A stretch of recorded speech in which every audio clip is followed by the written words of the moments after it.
Well, it's Monday, the 5th of March, and fortunately the empty platitudes to political correctness that are the Oscars are over.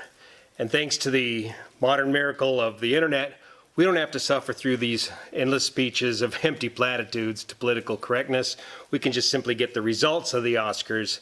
And I'm proud to announce that two of my favorite new war movies did quite well at the Oscars last night, and I want to take this opportunity to discuss the movie Dunkirk, a movie that I've seen at least 2 times now.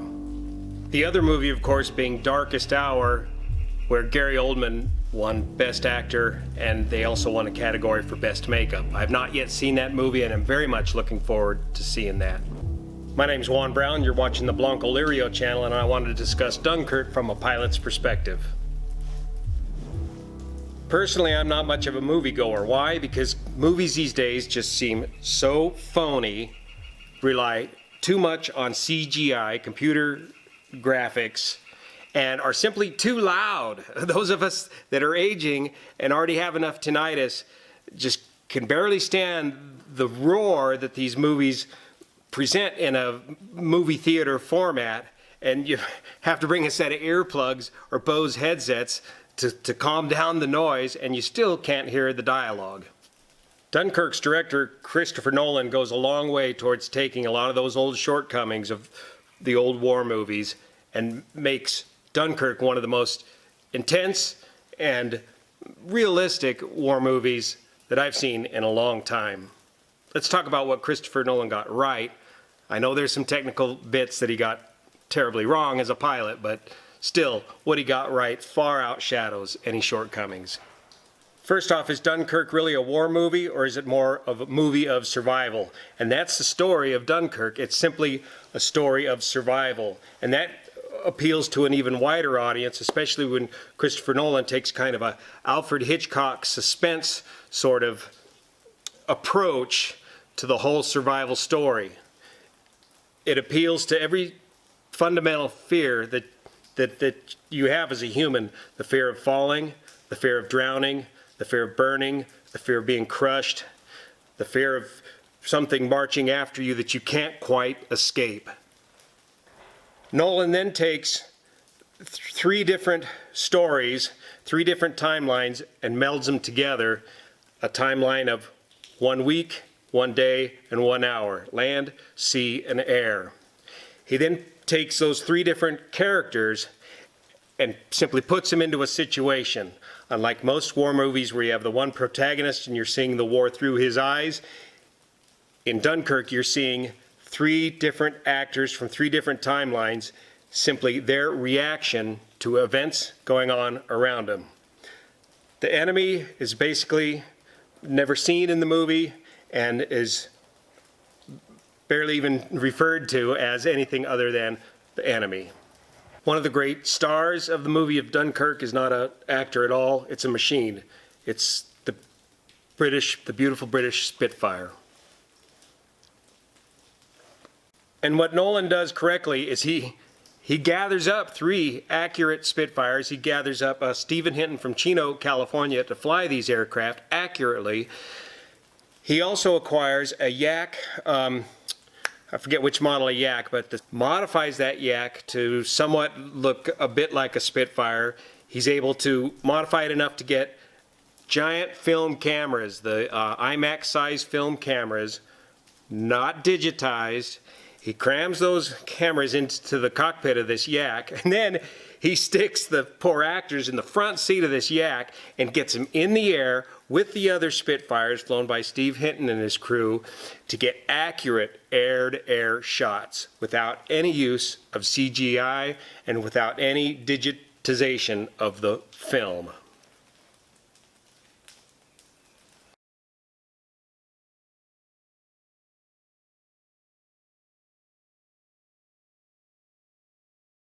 And then, as a professional pilot, what I really appreciate is he has minimal dialogue. Throughout the whole film is very minimal dialogue. This is very much a visually told story. But when it comes to the pilots and the Spitfires, he epitomizes the professionalism of the crew that just stick to the technical jargon to get the job done without any theatrics. Nolan takes these three different elements, land, sea, and air, weaves them into a timeline and edits it together and wins the Oscar for Best Edited Movie. The timeline can be a bit confusing at times, and it invites you to come back and watch the movie again to pick up all those little pieces, all those layers of the onion that you might have missed the first time. Something else Nolan does correctly. An aviation enthusiast wants to hear the roar of the V12 engine as accurately as possible, and he does this to where you can hear every single cylinder firing as the Spitfires come roaring by. For this, Dunkirk wins another Oscar. Best Sound. Actually, Dunkirk wins 2 sound Oscars, Best Sound Editing and Best Sound Mixing. Unfortunately, and I agree with the Academy on this one, Dunkirk did not win Best Soundtrack.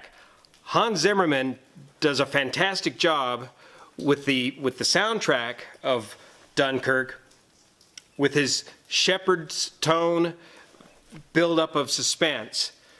However, his soundtrack to me was just too oppressive. It was too much, it was too loud, it was crushing what was otherwise a nice open landscape to work with this just oppressive noise, and it was getting so loud and so obnoxious, like so many movies, that you couldn't hear what little dialogue was going on in the movie. The shepherd's tone is a fascinating piece of acoustic alchemy. You take 3 different tones, 3 different octaves apart, and you run each of those tones from the lower octave to the upper octave. As soon as that upper tone starts to peter out, you take the middle tone and feed it in to the soundtrack, and it continues to rise 1 octave to the next, and as that one peters out, you take the lower tone and bring it on up. And then when the lower tone runs out, you go back to the initial tone and run it through, so you get this barber pole of effect of a continuously spiraling upward intention sort of a tone, the shepherd's tone. So Nolan does a great job again with the Spitfires and the whole fuel management problem with a busted fuel gauge or a leaking fuel gauge, all the way through until almost the bitter end when he finally actually does run out of fuel. And then we see the Spitfire just floating back and forth across Dunkirk Beach, unrealistically gliding forever and ever, it seems, until he finally gets his hand crank gear down and plunks it down on the beach to be captured by the Germans. And of course, the hand cranking of the gear, the slow, suspenseful hand cranking of the gear, to me represents the whole last-minute nature, just-in-time rescue of everybody that did get rescued at Dunkirk. Now I want to make mention of one nomination that I would have liked to seen. Mark Rylance, the actor portraying the civilian captain of the small boat to go out to Dunkirk. He has perhaps some of the most dialogue of any of the actors in the whole movie. And in that one actor and in his dialogue is portrayed the fate of an entire nation. Wonderful job by Mark Rylance capturing that. For that role, I would have definitely liked to see Mark Rylance get the nomination for Best Supporting Actor.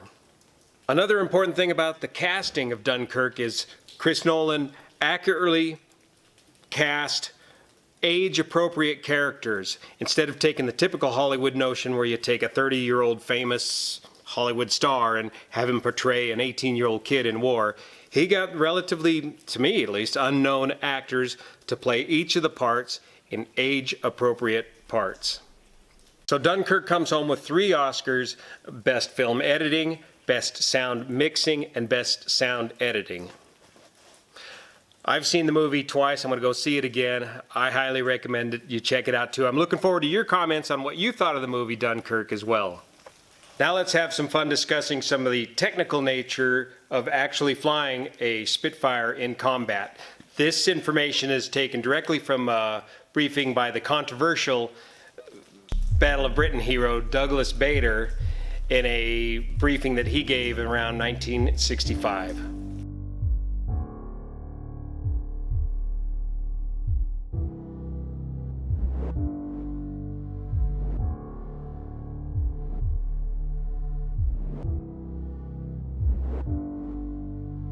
As a former Air Force T-37 pilot here at Mather Air Force Base in Sacramento, we taught basic BFM or fighter maneuvers to the young navigator students we were teaching at the time here in Sacramento.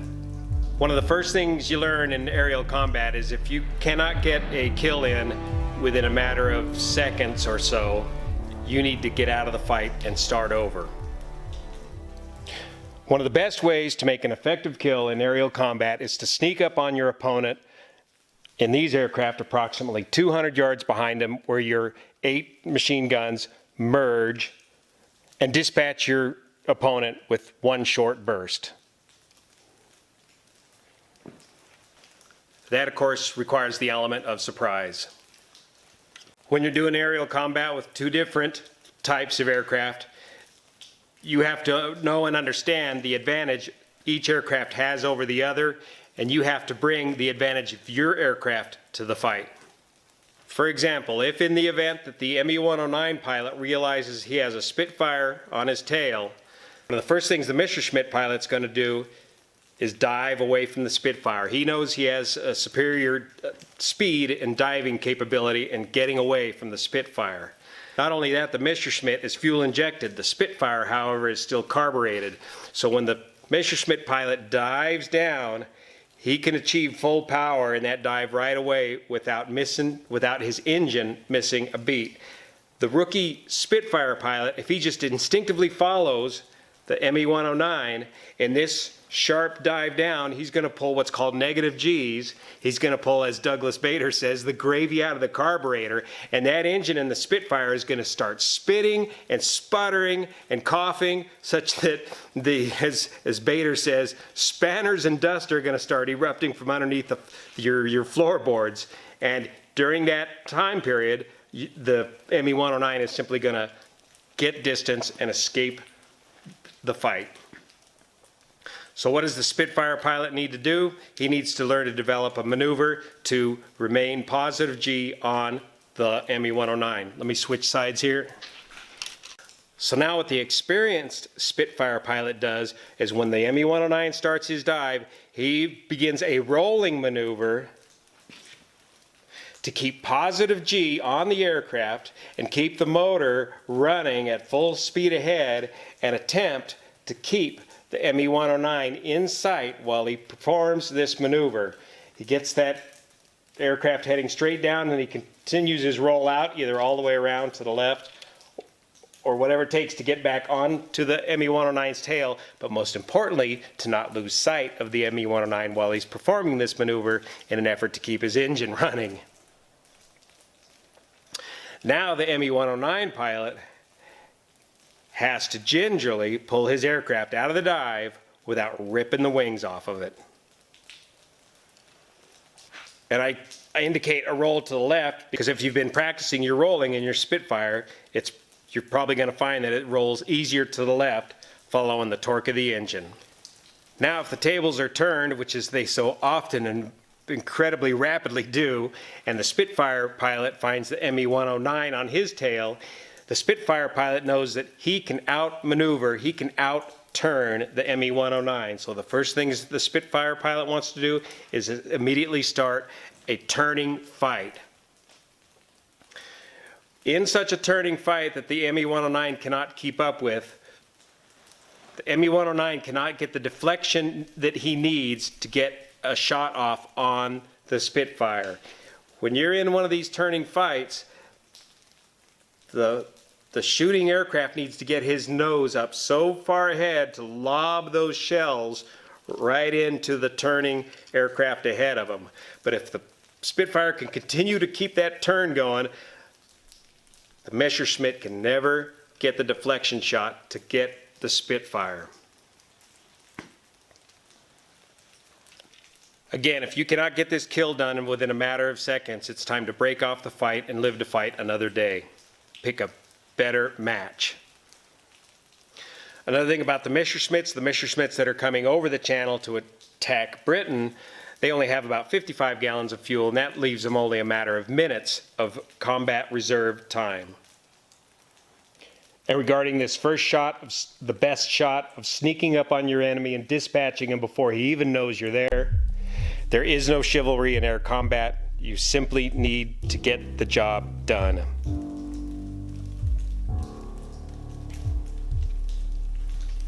So I hope you enjoyed this little review of basic aerial combat techniques using Pete's Airfix models. I gotta go take him back to him now, and I'm looking forward to seeing Gary Oldman in The Darkest Tower.